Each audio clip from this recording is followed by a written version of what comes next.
తెలుగు చలనచిత్ర పరిశ్రమలో సినీ కార్మికుల వేతనాల పెంపు అంశం మరో మలుపు తిరిగింది. చిన్న పెద్ద చిత్ర నిర్మాతల మధ్య వివాదానికి తెరతీసింది. కార్మికులకు 1% వేతనాలు పెంచబోమని చిన్న చిత్రాల నిర్మాతలు తేల్చి చెప్పగా ఇరువైపులా న్యాయం జరిగేలా చూస్తామని సమన్వయ కమిటీ తెలిపింది. సమస్య పరిష్కారంపై ఎఫ్టీసీ చైర్మన్ దిల్రాజు సహా సినీ పెద్దలతో నేడు సినిమాటోగ్రఫీ మంత్రి కోమటిరెడ్డి వెంకటరెడ్డి చర్చించనున్నారు. తెలుగు చిత్ర పరిశ్రమలో వేతనాల్ని 30% పెంచాలంటూ సినీ కార్మికులు చేపట్టిన ఆందోళన ఇంకా సద్దుమణగలేదు. నిర్మాతలు, ఫిలిం ఫెడరేషన్ నాయకుల మధ్య చర్చలు ఇంకా కొలిక్కి రాలేదు. మరో 4-5 సార్లు చర్చించాకే వేతనాల పెంపుపై తుది నిర్ణయం తీసుకునే అవకాశం ఉందని కోఆర్డినేషన్ కమిటీ చైర్మన్ వీరశంకర్ తెలిపారు. ఇరువైపులా న్యాయం జరిగేలా కమిటీ చూస్తుందన్నారు. నిర్మాతలు, కార్మికులు పరస్పరం గౌరవ భావంతోనే ఉంటారన్న వీరశంకర్ సాధ్యమైనంత త్వరగా సమస్యకు ముగింపు పలికేలా చర్యలు చేపట్టినట్లు వివరించారు. వేతనాల పెంపుపై తన వ్యాఖ్యల్ని వక్రీకరించారని నిర్మాత టీజీ విశ్వప్రసాద్ తెలిపారు. సినీ కార్మికుల్ని అడ్డుకునే వ్యవస్థనే తాను విమర్శించానని, వారి ప్రతిభను కాదని ఆయన వివరణ ఇచ్చారు. ప్రొడ్యూసర్లకు అనుకూలంగా అలాగే కార్మికులకి న్యాయం జరిగేలాగా మేమిద్దరిని ఒప్పించగల నమ్మకం మాకుంది. సో డెఫినెట్ గా ఈ సమస్యకి ఏ విధంగా అయినా సరే పరిష్కారం చర్చల ద్వారా జరుగుతుంది. ఎందుకంటే ప్రొడ్యూసర్లు ఇక్కడ బాసిజం చేయరు. ఇక్కడ చాలా ఫ్రెండ్లీగా ఉంటారు. టెక్నీషియన్ తోటి ఫ్రెండ్షిప్ ఉంటుంది. అలాగే టెక్నీషియన్లు కూడా ప్రొడ్యూసర్ని చాలా రెస్పెక్ట్ ఇస్తారు. సో ఇలాంటి కార్డియల్ రిలేషన్షిప్ మద్రాస్ నుంచి కూడా అలా కంటిన్యూ అవుతూ ఉంది. టెక్నీషియన్లు కూడా చాలా కష్టపడతారు, కొన్ని అవర్స్ కష్టపడతారు. సో వాళ్ళ కష్టం అంతా నిర్మాతలు తెలుసు. అలాగే నిర్మాతలు ఎంత కష్టపడుతున్నారో అలాగే టెక్నీషియన్లు తెలుసు.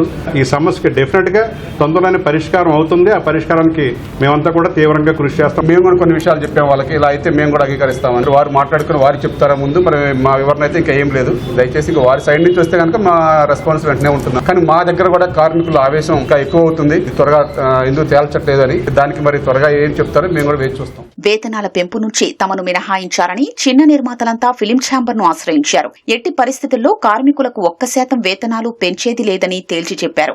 అవసరమైతే ప్రస్తుతం చెల్లిస్తున్న వేతనాల్లో 25% తగ్గించుకోవాలని కార్మిక సంఘాలకు సూచించారు. చిన్న చిత్రాలతోనే ఎక్కువ మంది సినీ కార్మికులకు ఉపాధి దొరుకుతుందని, 90% నిర్మాతలు ఆర్థికంగా చితికిపోతున్నా కార్మికుల్ని బతికిస్తున్నామని తెలిపారు. చిన్న నిర్మాతలకు సినీ పెద్దలు, ప్రభుత్వాలు అండగా నిలవాలని కోరారు. సాధ్యమైనంత త్వరగా కార్మికుల వేతనాలపై తుది నిర్ణయాన్ని తీసుకోవాలని సినీ పెద్దల్ని విజ్ఞప్తి చేశారు.